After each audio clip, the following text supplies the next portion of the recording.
Fans are really, really thrilled to see you do horror again, so what brought you back to it? Well, I've always loved horror movies, and I had just been away for a little longer than I'd wished. I'd been very fortunate in that I got a chance to make the Spider-Man films. And until that time, I had always been an independent filmmaker, making very small pictures primarily.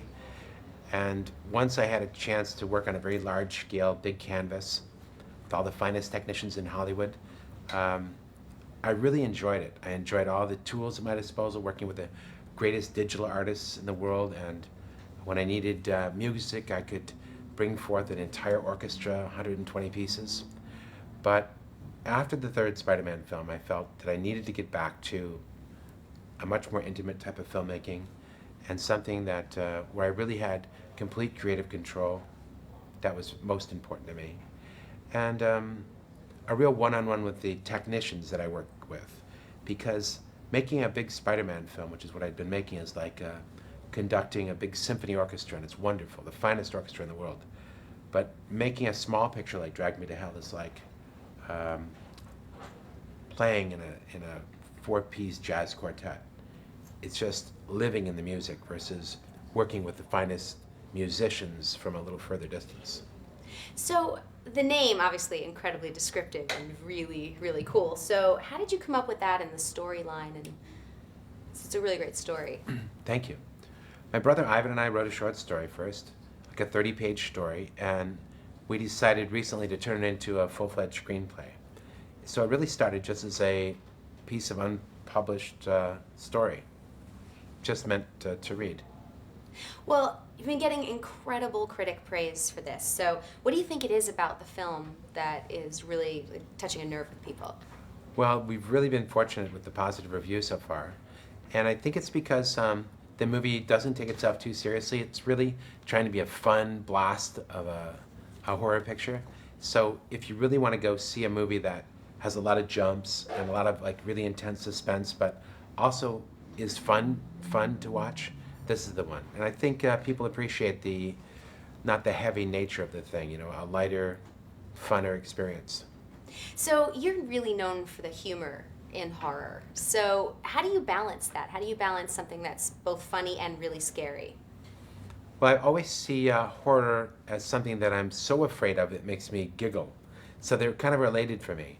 Like the setup to a suspense sequence that I might be building as a director with a payoff as a scare at the end. I find it to be very similar to the setup of a humorous sequence with a joke at the end, like the setting up of a story and a punchline. So the construction of many of the elements in a horror film and a comedy are very linked in my mind. And I'm such a coward that whenever I face my darkest fears, I giggle. I giggle as a defense. So I just find the two, it's just the way I see the world. When I see something horrifying, I can't help but laugh. Well, what horror movies out there really terrify you? When I was younger, Night of the Living Dead was really a scary picture to watch. And then I loved recently, oh darn it, I can't think of the name of the picture. Starred Nicole Kidman in a haunted house picture. A great Italian filmmaker made, a Spanish filmmaker.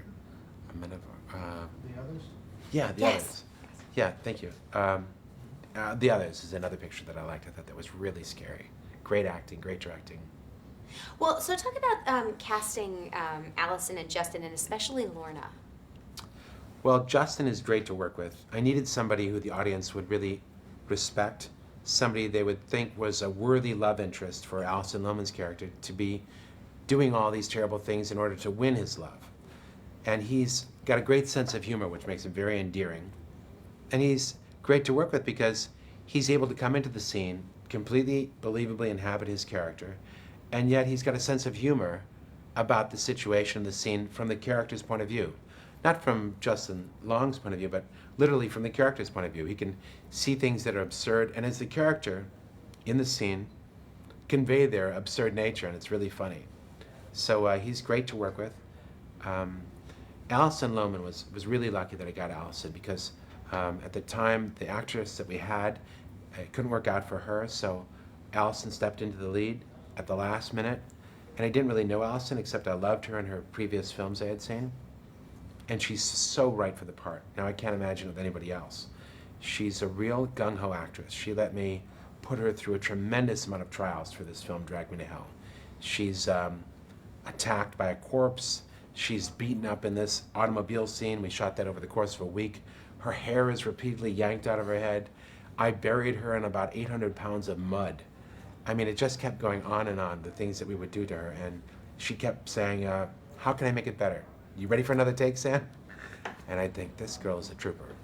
But the most important quality that Alison has, that's right for our picture, is her likability.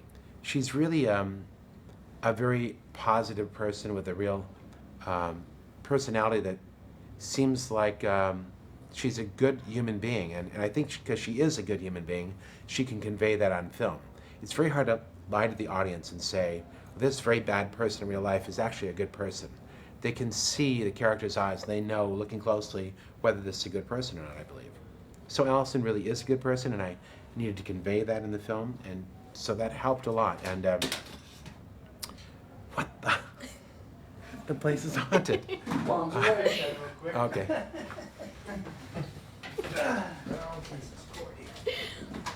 I know I'm going to ask you about anything scary that happened on set. So, Oh, scary. like random things falling Oh. off lights and. Hold on one second. Oh, sure. No, nothing really scary happened. No, okay, I want to ask you about that.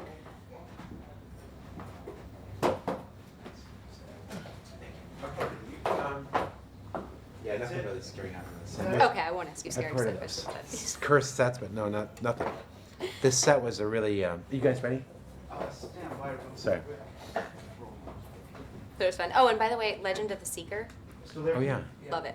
Oh, you do? Oh, my husband and I are obsessed with that show. Oh, I'm so glad you like that. Thank you. Oh, totally love it. I had interviewed Rob a while back before it actually aired, and I Oh. asked him about it, and I hadn't heard about it yet. He told me, oh, it's based on Turkey Kind, and I was like, oh my god, I love those books. So. Oh, you read those books? Oh yeah. They're oh, great, aren't they? They're fantastic. So, did you first? Were you upset with the show at first because it went away from the books? No, actually, see, that never really bothers me because everything is individual. It's like, basing a movie on a book. I think, it's its own being. So it didn't bother me. And my friends watch it too, and it didn't bother my husband, didn't bother any of them. Are they a married couple? Your friends? Yes, actually, they are both sets of them. And do they watch it with their kids or no? No, neither of them have kids. Oh, I see. Oh, that's really nice to hear. Yeah, but I did an interview with guy who plays Richard. I cannot think of his name all of a sudden. My mind's a blank. Yeah, I'm having I've that been day doing too. interviews all day long. Yeah, but I can't think. I interviewed him and I put it up, the link on Facebook, and I actually have a bunch of friends who said they watch it with their kids. My friend Ashley watches it with her daughters. Oh, wow, that's great. Cool. Yeah, so just absolutely love it. Oh, okay, I guess we're back on. Thank you. All right, so, and talk about Lorna, casting Lorna. Oh, Lorna.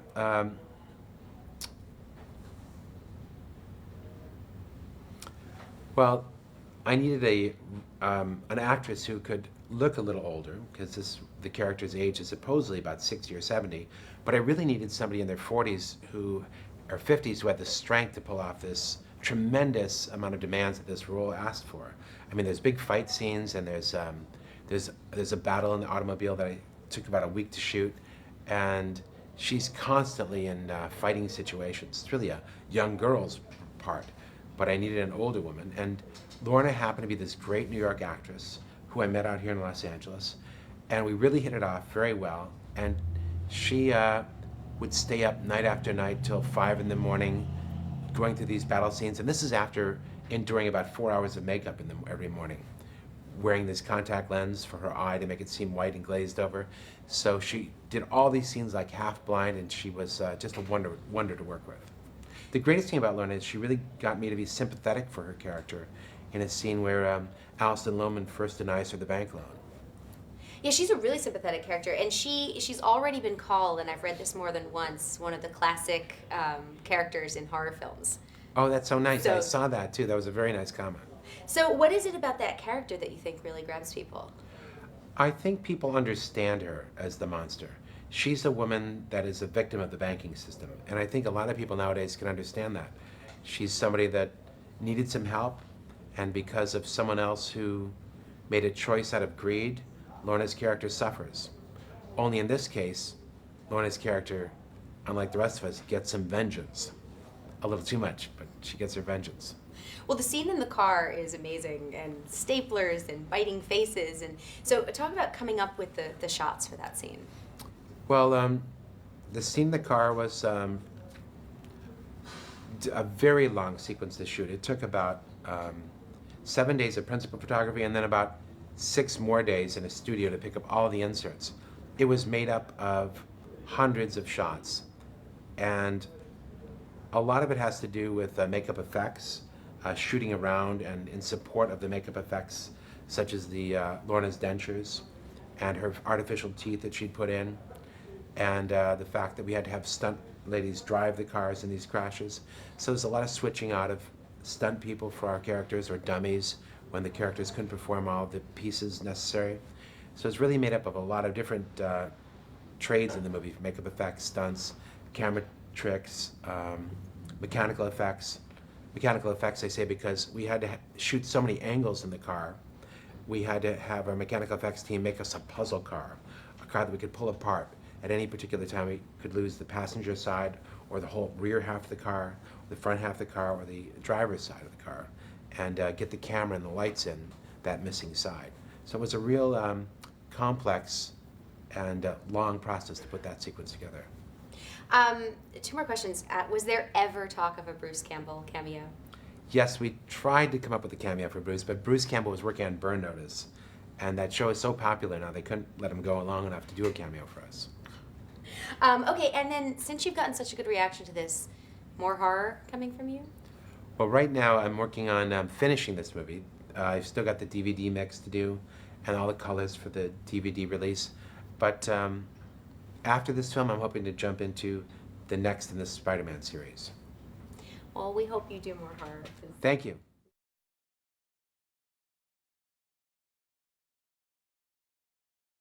Tell me how you got involved with a project called Drag Me to Hell. I know. Sam Raimi called me and told me the story, and it lasted for 4 hours on the phone, and he went through every detail, and he's, such a great storyteller. I didn't even read the script. I just said yes. So that was my introduction to doing the movie. So you then read the script and found out all this stuff that had to do with your mouth. Did you really think that was going to happen?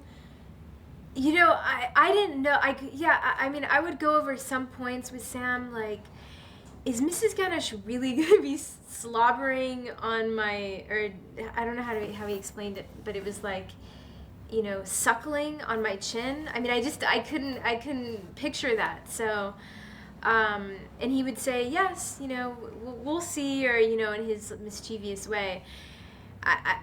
So a lot of it was, what is this? What does this mean? Kind of thing. And I found out on the day. So were you a fan of Sam's before this? Yes, definitely. I had seen, obviously the Spider-Man movies, Simple Plan and The Gift. I hadn't seen Evil Dead or Army of Darkness, so those were, the horror movies were new to me. But my boyfriend was a big fan, so I knew that they were big. So yeah, I knew he was obviously amazing director. So, are you a fan of horror in general? No, I'm not. I would not pick a horror movie to go to. But after doing this movie, I'm definitely more interested in seeing horror movies and how they make them, and seeing the difference between Sam's movies and other movies. I like the way Sam does a horror movie. It's more of a classic approach, I think. So, tell me about the character of Christine. Christine is a loan officer. She grew up on a farm in Missouri and comes to LA to reinvent herself. She has a new job, new boyfriend, this perfect, happy life.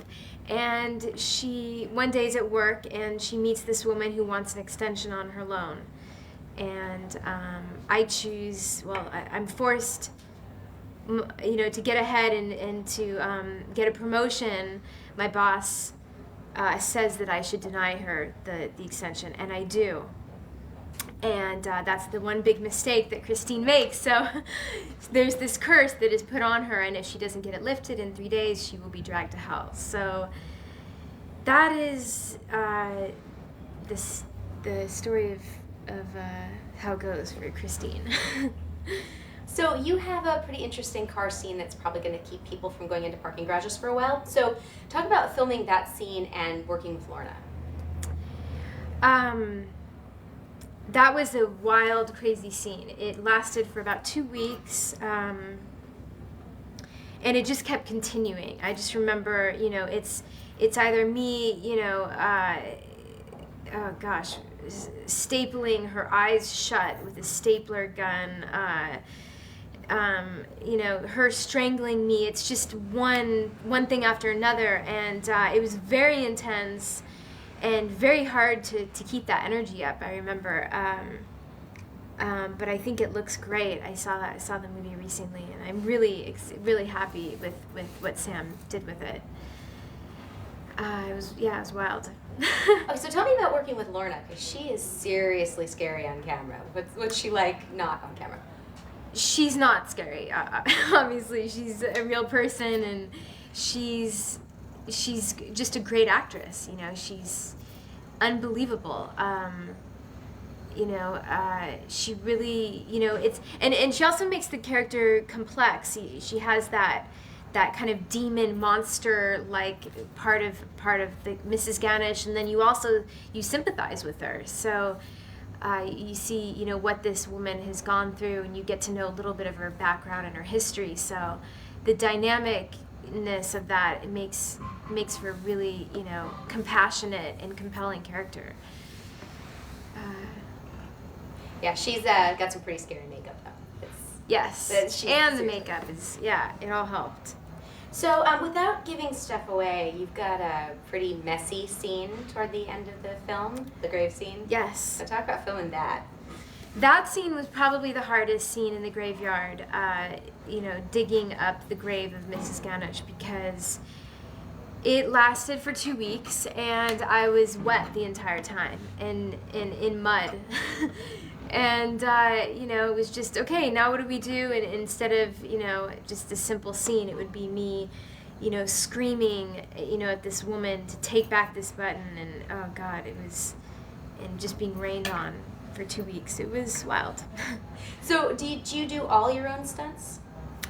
No, what I would do is we had a stunt woman come in and show me. It's almost like a dance, and they would kind of choreograph it, and I would learn it and then go in and we were actually doing this in rehearsals. So I wanted to make sure that all the stunts that were done were by me, because I wanted it to look very real. And so she would show me it, and then I would just follow what she would do. And there were probably 2 moments of the movie that were her, and then the rest were me. So gotta ask you, do you have a cat? I have 3. So was that weird to do the scene? Yes, it was not right. I actually I begged Sam to not have that scene in the movie, because I didn't know how I was going to do that part. And, the last day of filming, we just thought, why not? Let's just try it. So you also got to work with a goat. Tell me about the goat. I like farm animals. I thought it was great. He added a different dimension to the whole movie. I love working with animals because they're spontaneous, and they kind of break up the monotony or kind of stagnant moments. So what actually scares you? In real life? Yeah. Well, the moment in the cars, the parking lot is. I definitely remember that, having moments very similar to that, where you're walking, no one else is in the parking garage, and you look behind you, no one's there, but you want to pretend that it's not happening, and then you get in your car and you think that someone's in your car, so you look really quickly. I remember that. Definitely. So, I definitely think that there's, definitely there's moments in my life that I relate to with this character. And so what projects do you have coming up next? I did a movie called The Game, It's actually called Gamer now, and that's coming out September. And that's it. And what's that one about? It's set in a dystopian future where humans are playing humans and controlling them on a global scale. And it's but in a video game setting. It's very kind of complicated, but Gerard Butler's in it, Amber Valletta, and he's Jerry's great in it, and it should be a really good movie. I'm a gamer, so I had to ask. Oh, okay. So, You'll yeah, love it then. that's Definitely. really cool. I'm not. So it was interesting. I have dreadlocks, and I'm riding a motorcycle in it. It was wild.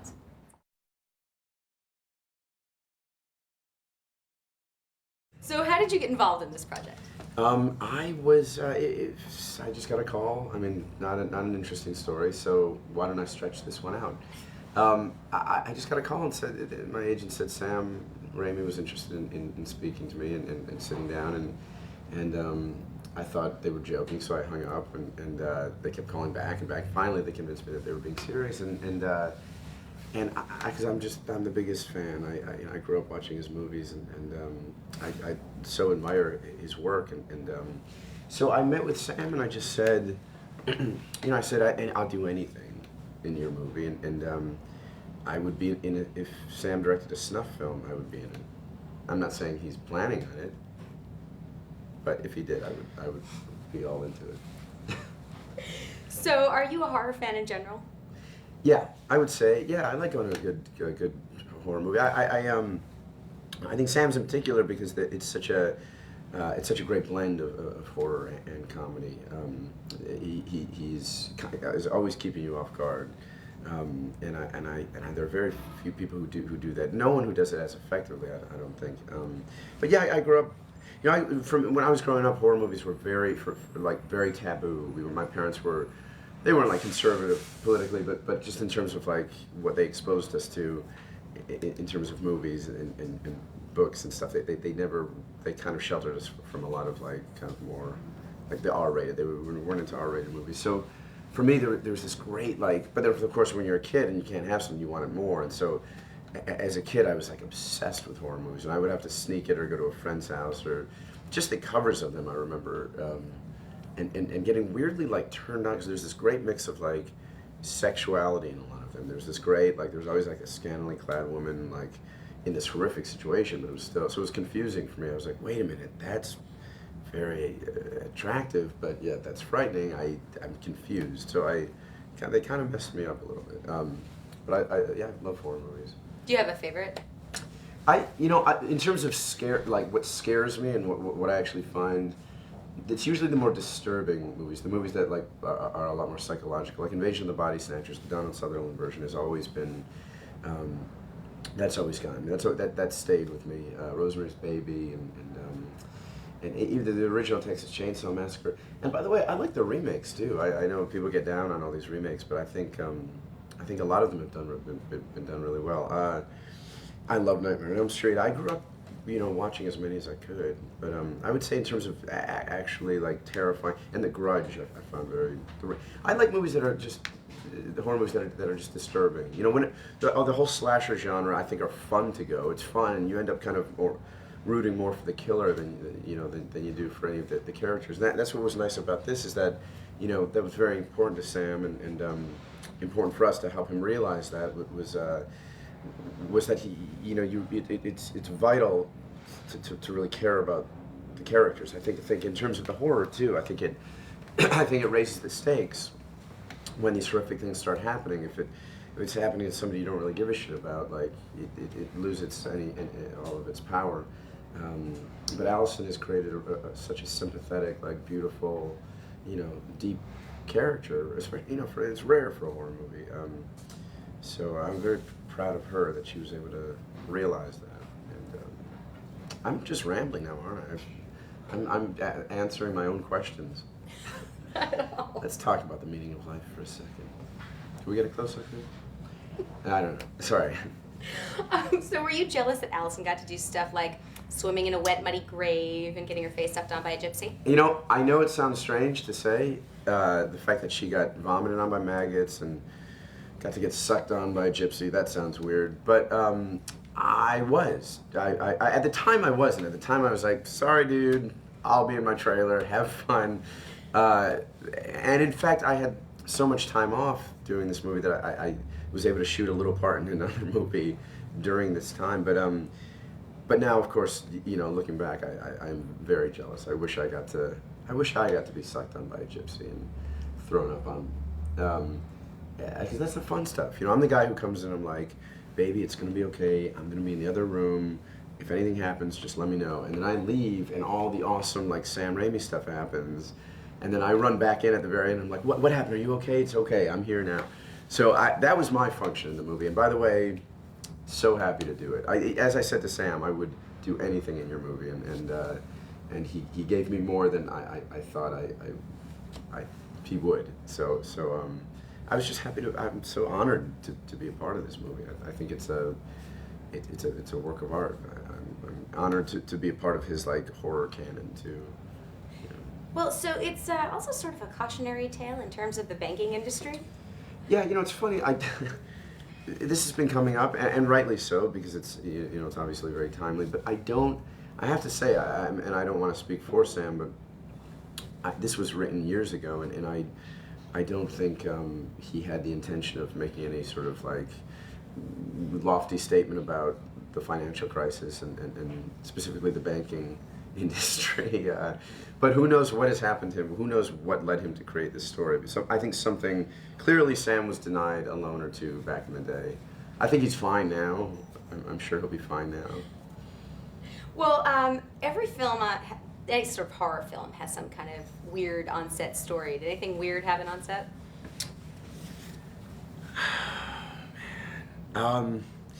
No. Again, I wasn't there nearly as much as Alison. That's probably. Did she answer that question? That's No, probably I didn't much ask better. her. You didn't ask her. You didn't ask her. Oh, because she was there all the time. I mean, there were a lot of weird things involving stunts and things that kind of went slightly awry, like certain mishaps and things that happened with the crew that had they happened on any other movie, you would just chalk it up to, it was an accident or whatever. But the fact that we were dealing with such a dark kind of supernatural element, I think it gave everyone a little bit of pause. That's all I'll say. So do you believe in the supernatural? To a certain extent, I do. I was raised Catholic, and so there's a part of me that embraces that fantastical element, which I think a lot of religion involves an element of fantasy.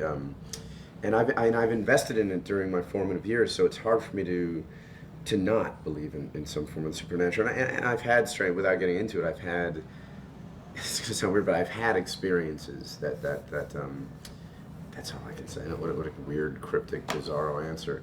I've had experiences. But I've had weird supernatural experiences, and I also find it comforting, just comforting to embrace, to believe in some sort of spirit or ghost, or hopefully there aren't gypsies who can put curses wherein you get dragged to hell, but if there are, I am going to be so nice to them. I would never deny them a single thing. It's going to do wonders for gypsy and old Eastern European women in general. They're going to feel very empowered by this, I think. People with creepy long nails. Yeah, it's one single opaque eye. I think it's going to give them a lot of. There's finally a movie for them. That's what they're all going to say to themselves. He's created the movie for me. That's my weird gypsy impression. That's very good. Thank you. So tell me about the future projects you've got coming up. I know about Planet 51. Planet 51 is this Thanksgiving. It's coming out. And we were just talking about it. I can't wait to see the whole thing, but it's with The Rock. Added this out. Dwayne Johnson. Sorry. I was confused because I was about to meet him. Our paths we just missed each other, but we've been recording separately, and I was very confused as to what to call him. Mr. Rock? Do you call him the? What do you call The Rock? And then they said no. Now it's just Dwayne Johnson. For a while it was Dwayne The Rock Johnson. So I think I'm gonna if he's not doing The Rock anymore, I'm gonna take it. So you've heard it here officially. I'm Justin the Rock Long. Although I'd be more like the Pebble. I'm the Pebble.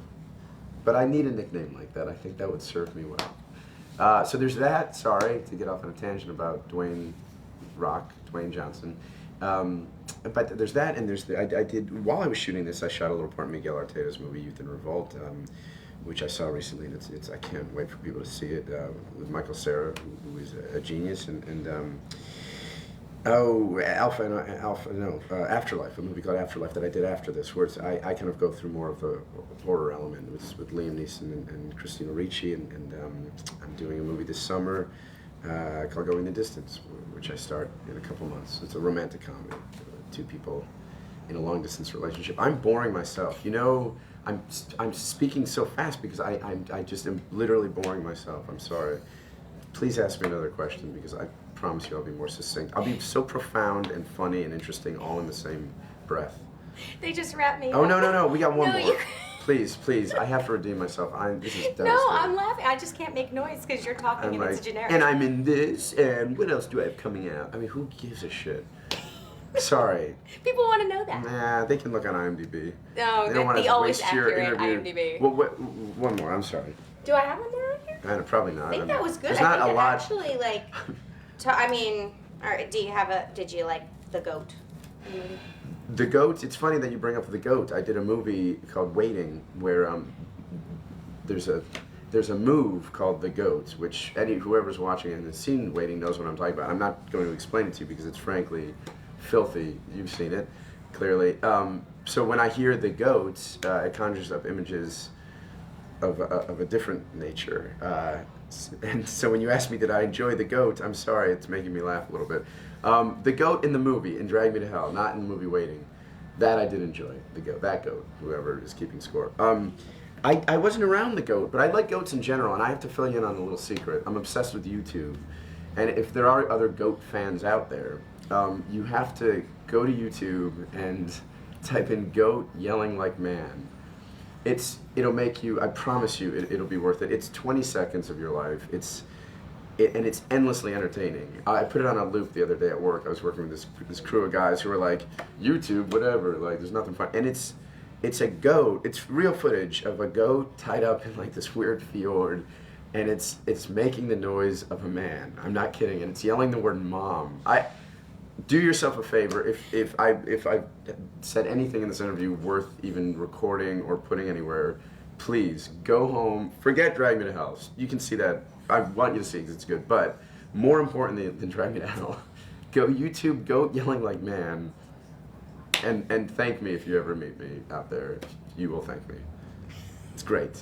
It's a goat yelling like a man. How can that not be? Mom! Sounds like that. I'm not, and that's not an exaggeration. I sound less human than the goat sounds. It's crazy. It's the best.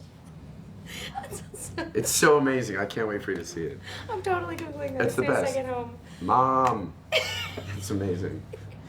It's sort of sad. It's like this lonely goat in a fjord who speaks English.